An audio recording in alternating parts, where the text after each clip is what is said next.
चलो बच्चों, मैं आपको अपना चैनल कैम्ब्रिज इंग्लिश में स्वागत करता हूं। अब ये यहां पे देखेंगे हम लोग बच्चों, अब हम लोग इसको करने जा रहे हैं। यहां पे आज जो आपको मैंने पढ़ाया उसी से रिलेटेड ऑब्जेक्टिव क्वेश्चन करने जा रहे हैं। उसी से रिलेटेड क्या करने के लिए जा रहे हैं हम लोग? Objective question. देखिएगा, हम लोग पढ़ रहे लॉस्ट स्प्रिंग, जो यूट्यूब चैनल पे है, फेसबुक पेज पे है और जो मेरे टेलीग्राम पे वो देखते रहेंगे, बने रहेंगे। आपको लिखा मैंने, what does the title lost spring symbolise. जो लॉस्ट स्प्रिंग टाइटल है ये किसके प्रतीक है? Loss of childhood, loss of seasons, उतना टाइम नहीं देने का, लॉस ऑफ चाइल्डहुड। हाँ ही नहीं? मैंने आपको बताया था, बोलो हाँ ही नहीं।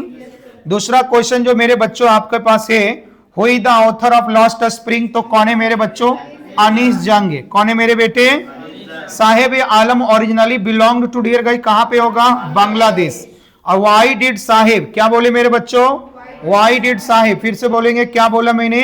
वाई डिड साहेब, फिर से बोलो, क्या बोला? Why did Saheb family leave their village. Saheb के जो परिवार है उसने डियर गांव क्यों छोड़ के यहां पे आया? तो ड्राउट एंड पॉवर्टी, यानी सूखा पड़ गया और क्या हो गया? गरीबी आ गई मेरे भाई। अगला क्वेश्चन ये देखेंगे, where does Saheb live in Delhi, तो कहां पे रहता था मेरे भाई? या रेंटेड हाउस गलत, या स्लम विदाउट सीवेज, अभी पता नहीं है। गवर्नमेंट क्वार्टर्स गलत, या स्कूल हॉस्टल गलत, तो क्या होगा मेरे भाई? या स्लम विदाउट सीवेज। हाँ ही नहीं? अगला क्वेश्चन देखेंगे यहाँ पे, gentleman, what work does Saheb do to earn money, तो ये क्या होगा? Rag picking. समय नहीं देना क्योंकि अभी पढ़ चुके हैं हम लोग। What does Saheb call garbage, क्या होगा मेरे भाई? गोल्ड। हाँ ही नहीं? भाई यहाँ पे थोड़ा देखना है। What does Saheb call okay garbage, Saheb कूड़े करकट को सोना कहता है कि ट्रेजर कहता है? तो डियर गाइस, ये साहेब जो है सोना ही कहता है। क्या कहता है मेरे भाई? बट देखेंगे क्लोज आंसर ना हो जाए, treasure. What does Saheb find exciting in garbage, तो dear guys, what does Saheb find exciting in garbage, Saheb कूड़ा करकट में क्या पाकर के एक्साइटेड हो जाता है? तो कॉइन्स। क्या मेरे भाई बताएंगे? कॉइन्स पाके हो जाता है मेरे भाई। Why does Saheb not go to a school, Saheb school क्यों नहीं जाता मेरे भाई? क्योंकि डियर गाइस देखेंगे, नो स्कूल नियर बाय, यही ना होगा dear? He dislike study, school is too far, he is to earn, okay, no school nearby, यही कारण है, पढ़ने की मन नहीं होगा उसको। What does the author promise साहेब, क्या बोली थी लेखिका साहिबा? साहेब से क्या वादा करी थी? एक स्कूल बनाने का। हाँ ही नहीं? Who are the Bengal makers mentioned, ये आगे डियर गाइस पार्ट 2 का क्वेश्चन। किसका आगे मेरे बच्चों? तो आपका जो वीडियो है और आपका ऑनलाइन और ऑफलाइन क्लास में जो ऑब्जेक्टिव प्रैक्टिस यहीं तक होगा, आगे आप फॉलो करें। Thank you. यहां पे हम लॉस्ट स्प्रिंग के पार्ट 2 का ऑब्जेक्टिव क्वेश्चन एमसीक्यू क्वेश्चंस के साथ आपके साथ आ रहा हूं, या आपके पास आ रहा हूं, जहां पर हम प्रैक्टिस करेंगे, ठीक है, 10 से 15 क्वेश्चंस लॉस्ट स्प्रिंग के पार्ट 2 चैप्टर का, या लॉस्ट स्प्रिंग चैप्टर के पार्ट 2 सेक्शन से। और ये बहुत ही महत्वपूर्ण क्वेश्चन है जो आपके एग्जामिनेशन में आ सकती है, और नहीं भी आएगी तो आपको ये गाइड जरूर करेगी, और आएगी पक्का आएगी, इसमें कोई डाउट नहीं है। चलो अब देखते हैं हम लोग इसको डियर गौर करके। ये आपका जो चैप्टर क्वेश्चन से 11 से होगी। यहां क्वेश्चन देखिएगा पार्ट 2 का, यहां से स्टार्ट होगी आपकी। Who are the bangle makers mention in the lesson, who are the bangle, तो dear who are the bangle makers mention in the lesson, तो डियर यहां पे कौन है? ठीक है, bangle makers mention in the, ठीक है, who are the bangle makers mention in the lesson. इस लेसन्स में बेंगल मेकर्स किस जगह पे होती है? एक क्वेश्चन ऐसा होना चाहिए। तो बेंगल मेकर्स के लिए कौन सा जगह फेमस है मेरे भाई? तो फिरोजाबाद। तो यहां पे डियर गाइस होना चाहिए, which is the bangle makers mention in the lesson. लेकिन खैर कोई बात नहीं, वैसा नहीं तो चलो, बट ध्यान रखेंगे फिरोजाबाद में ही डियर बेंगल मेकर्स के बारे में मेंशन किया गया। Dear what material are the bangles made of, जो आपका डियर बेंगल से वो कौन सा मटेरियल से बनाई जाती है? तो बताएंगे डियर यहाँ पे डियर देखो, होता तो प्लास्टिक से ही बनता है, हाँ ही नहीं? लेकिन यहाँ पे प्लास्टिक का वर्णन ज्यादा नहीं मिला है, इसलिए हम ग्लास के साथ जाएंगे। तो डियर आपका जो बनती है आपका चूड़ियां, वो कौन सा मटेरियल से बनती बताएंगे? वो डियर ग्लास से बनती है। हु इज मुकेश, या रैक पिकर, या बेंगल मेकर, या फैक्ट्री ओनर, या स्कूल टीचर? बताओ डियर गाइस। या बेंगल मेकर, क्या है डियर? ये बेंगल मेकर है। आप डियर यहाँ पे ध्यान रखिएगा मेरे बच्चों, क्या है उसको ध्यान रखिएगा। मुकेश ड्रीम्स ऑफ बिकमिंग या डॉक्टर, टीचर, कार मैकेनिक, तो क्या होगा मेरे भाई? Car mechanic. क्या होगा बताएंगे? ये कार मैकेनिक बनना चाहता है। आइए 15 नंबर क्वेश्चन में, why do bangle makers work in dark rooms, why do bangle makers work in dark room to save electricity, tradition, heat from furnace, fear of police. अब डियर यहां पे जो question है वो क्या होगा डियर, जो चूड़ी के फैक्ट्री में काम करते थे वो अंधेरे कमरे में काम क्यों करते थे? चूड़ी के फैक्ट्री में जो चूड़ी बनाते थे अंधेरे कमरे में काम क्यों करते थे? ये dear guys to save electricity, ये तो रीजन होगा नहीं। अब डियर हीट फ्रॉम फर्नांस, ये भी नहीं होगा मेरे भाई। अब डियर यहां पे क्या होगा? फियर ऑफ पुलिस, ये भी नहीं होगा क्योंकि इन लोग पैसा लेता था। तो क्या होगा डियर इसका आंसर? ट्रेडिशन, ये उसकी परंपरा थी मेरे भाई। क्या थी डियर बताएंगे? ये उसकी परंपरा थी। अगर डाउट लगेगा तब देख लेंगे। Continuous Bengal making affects workers, अगर लगातार आप चूड़ियों को बनाते हैं तो ये क्या प्रभाव डालती है? तो हियरिंग, आई साइट, लेग्स। तो क्या होगा मेरे भाई? ये आपकी लिए आंखों की रोशनी को खत्म कर देगी। ये ध्यान दीजिएगा, ऐसा नहीं कि वॉइस वॉइस के चक्कर में चले जाएंगे आप।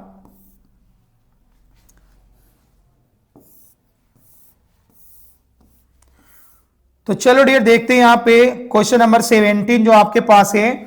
Y are children forced into bangle making?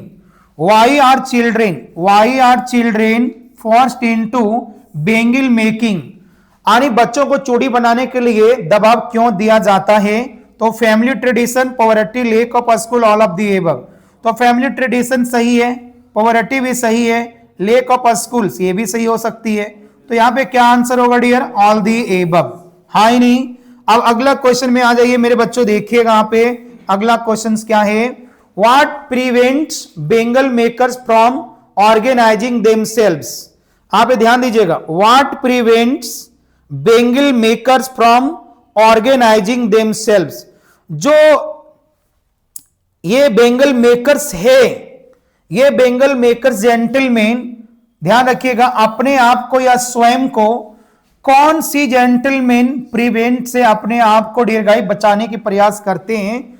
तो ये देखिएगा यहाँ पे ऐसी कौन सी प्रिवेंट से कि ये बेंगल मेकर्स वाले जो लोग हैं, जो चूड़ी बनाने वाले लोग हैं, कि इन लोग चूड़ियां बनाते हैं। तो क्या होगा इसका आंसर डियर गाइस?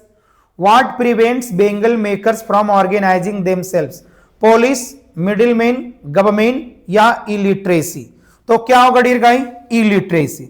ऐसा कौन सी कारण है कि इन लोग चूड़ी बनाने के ही काम करते हैं? असाक्षर हैं, पढ़े लिखे नहीं हैं, इसीलिए ऐसी ऐसी सीधा व्हाट प्रिवेंट, ऐसी कौन सी कारक है जिसके वजह से इन लोग चूड़ी बनाने के कार्य ही कर रहे हैं? तो इलिटरेसी। क्या मेरे भाई? इलिटरेसी, आने रहेगा असाक्षरता। अगला क्वेश्चन है, the Bengal industry thrives one. The Bengal industry thrives one, ये जो बेंगल्स इंडस्ट्री है ये डेवलप कैसे होता है? तो skill and innovation, child labour and exploitation, ऑडियर एजुकेशन और मशीनरी। जो आपकी बेंगल इंडस्ट्री है ये डेवलप कैसे होता है जेंटलमैन? ये थ्राइव्स कैसे हो रहा है? Child labour and exploitation. तो डियर ये जो फल फूल रहा है तो ये बच्चों की मजदूरी की वजह से फल फूल रहा है और ये उनकी जिंदगी को क्या करा दिए गए? बर्बाद कर रहा है। ऐसा कोई मशीनरी नहीं है, ऐसा कोई स्किल और इनोवेशन नहीं है, और ऐसा इसमें कोई एजुकेशन नहीं है। हम आज के दौर में स्टार्टअप से जोड़ेंगे तो अलग बात हो जाएगा। समझ में आया? बोलो हाँ ही नहीं। अगला, what is ironic about the bangles? Dear guys बोला गया है कि what is ironic about the bangles, जो आपकी जो चूड़ियां हैं इसके साथ आयरोनिक क्या है? आयरोनिक मतलब हंसी की बात क्या है? इसके साथ हास्य की बात क्या है? दे आर चीप, ये सस्ती है। They symbolise joy but bring suffering, they are fragile और दे आर कलरफुल। तो जो चूड़ियां हैं डियर ये बोल सकते हैं इसके साथ हंसी की क्या बात जुड़ी है? बताइए आप लोग, बताइए। तो क्या होगा dear? They symbolise okay joy but bring suffering.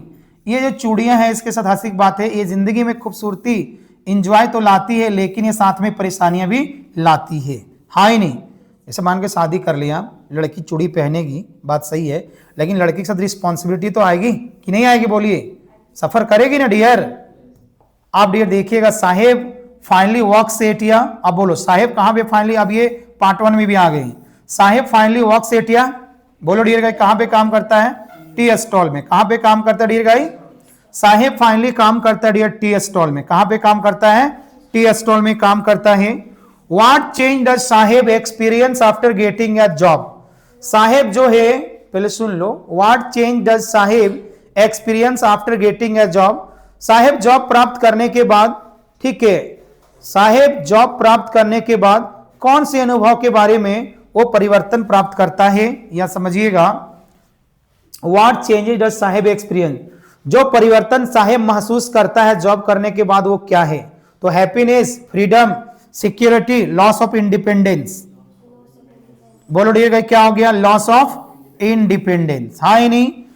Mukesh is different from others because he, बोलो क्या होगा? He has dreams. हाँ ही नहीं? मुकेश डियर गाइस दूसरों से अलग है क्योंकि मुकेश के पास एक सपना है। क्या सपना है? ऑफिसर बनने का है क्या? मुकेश के पास जो सपना है मेरे बच्चों, क्या सपना है बोलेंगे डियर गाइस? मोटर मैकेनिक बनने का सपना है। What does the author criticise through the lesson? लेखिका साहिबा इस लेसन से क्या क्रिटिसाइज करती है? तो वो dear guys child labour and dear guys poverty की क्रिटिसाइज करती है अपनी लेसन से। हाँ ही नहीं? अब आगे बढ़ के देखेंगे। अब यहां पे आइए, who controls the bangle makers lives? चूड़ी बनाने वाले लोगों की जिंदगी को कंट्रोल कौन करता है मेरे भाई? पेरेंट्स, पुलिस, मिडिलमैन एंड साहूकार और टीचर्स। क्या होगा डियर गाइस? ठीक है डियर गाइस, मिडिलमैन एंड साहूकार। कौन करता है डियर गाइस? मिडिलमैन एंड साहूकार। ध्यान रखिएगा। समझ में आया कि चूड़ी बनाने वाले की लाइफ को कंट्रोल कौन करता है? महेश मंडल करता है क्या? वाई कांट, ध्यान दीजिएगा बच्चों आप लोग भी, why can't Bengal makers improve there condition?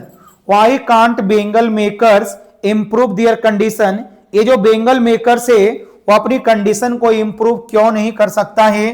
तो क्यों नहीं कर सकता है? All of the above. Fear भी है, डरता है, ठीक है। इन लोग डियर गाइस किसी के सामने को डेप्ट भी नहीं करता है, और डियर इनकी परंपरा भी है, इसलिए कुल मिला के क्या होगा? ऑल ऑफ द एबव होगा। अब यहां पे डियर देखिएगा, the lesson highlights the theme of. ये जो लेसन है ये किस थीम को हाईलाइट्स करती है? तो ये सोशल इनजस्टिस को हाईलाइट करती है कि हमारी सामाजिक जो अभी भी अन्याय हो रही है हमारी समाज में। Which of the following best describe Saheb? अब डियर गाइस जो ये आपके चार ऑप्शन है उनमें से कौन साहेब के बारे में ज्यादा बेहतर वर्णन करता है? लेजी, गलत है। एम्बिशियस, साहेब के पास लक्ष्य है। इनोसेंट एंड डिप्राइव्ड, साहेब ईमानदार है लेकिन डियर सताया गया है। तो डियर साहेब यहाँ पे ईमानदार है, इसमें कोई संदेह नहीं है, लेकिन वो डियर डिप्राइव्ड है, दबाया हुआ, ठीक है, शोषित या वंचित ग्रुप से आता है। What does Lost Spring refer to for children? बोला गया कि जो लॉस्ट स्प्रिंग आपकी है जो चैप्टर, ये डियर गाइस बोला गया है कि what does Lost Spring refer to for children? ये जो आपकी लॉस्ट स्प्रिंग जो चैप्टर है ये डियर गाइस चिल्ड्रेन के लिए संकेत करती है, चिल्ड्रेन की बात करती है। तो क्या चिल्ड्रेन के बारे में बात करती है? लॉस्ट सीजन गलत है, लॉस्ट होम गलत है, लॉस्ट फैमिली गलत है, सबके पास फैमिली है, घर भी है। तो dear lost happiness and childhood, क्या होगा आंसर मेरे भाई? Lost happiness and childhood. ये बच्चे के पास ना खुशी है ना तो उसकी बचपना है। The tone of the lesson is, जो आपकी इस लेसन की जो टोन है, इस लेसन की टोन क्या है मेरे भाई? ह्यूमरस, हंसी मजाक की बात तो है नहीं, ये गलत है। ऑप्टिमिस्टिक, आशावादी भी नजर नहीं आती है। रोमांटिक तो कतिपय नहीं है। तो डियर यहां पे क्या होगा डियर गाइस देखिएगा, क्रिटिकल एंड सिंपैथेटिक। यानी डियर गाइस ये बहुत ही दयनीय स्थिति की बात है और सहानुभूति की बात है। इसी के साथ मैंने 30 क्वेश्चन करवा दिया लॉस्ट स्प्रिंग के पार्ट 1 और पार्ट 2 में। आप इसी तरीके से मेरे वीडियो को देखिए, ऑब्जेक्टिव को समझिए, स्टोरी को पढ़ के कॉन्सेप्ट को समझिए, और मैं इसका सब्जेक्टिव भी आपको भेजूंगा और पूरा डिटेल भी बताऊंगा। ठीक है, थैंक यू।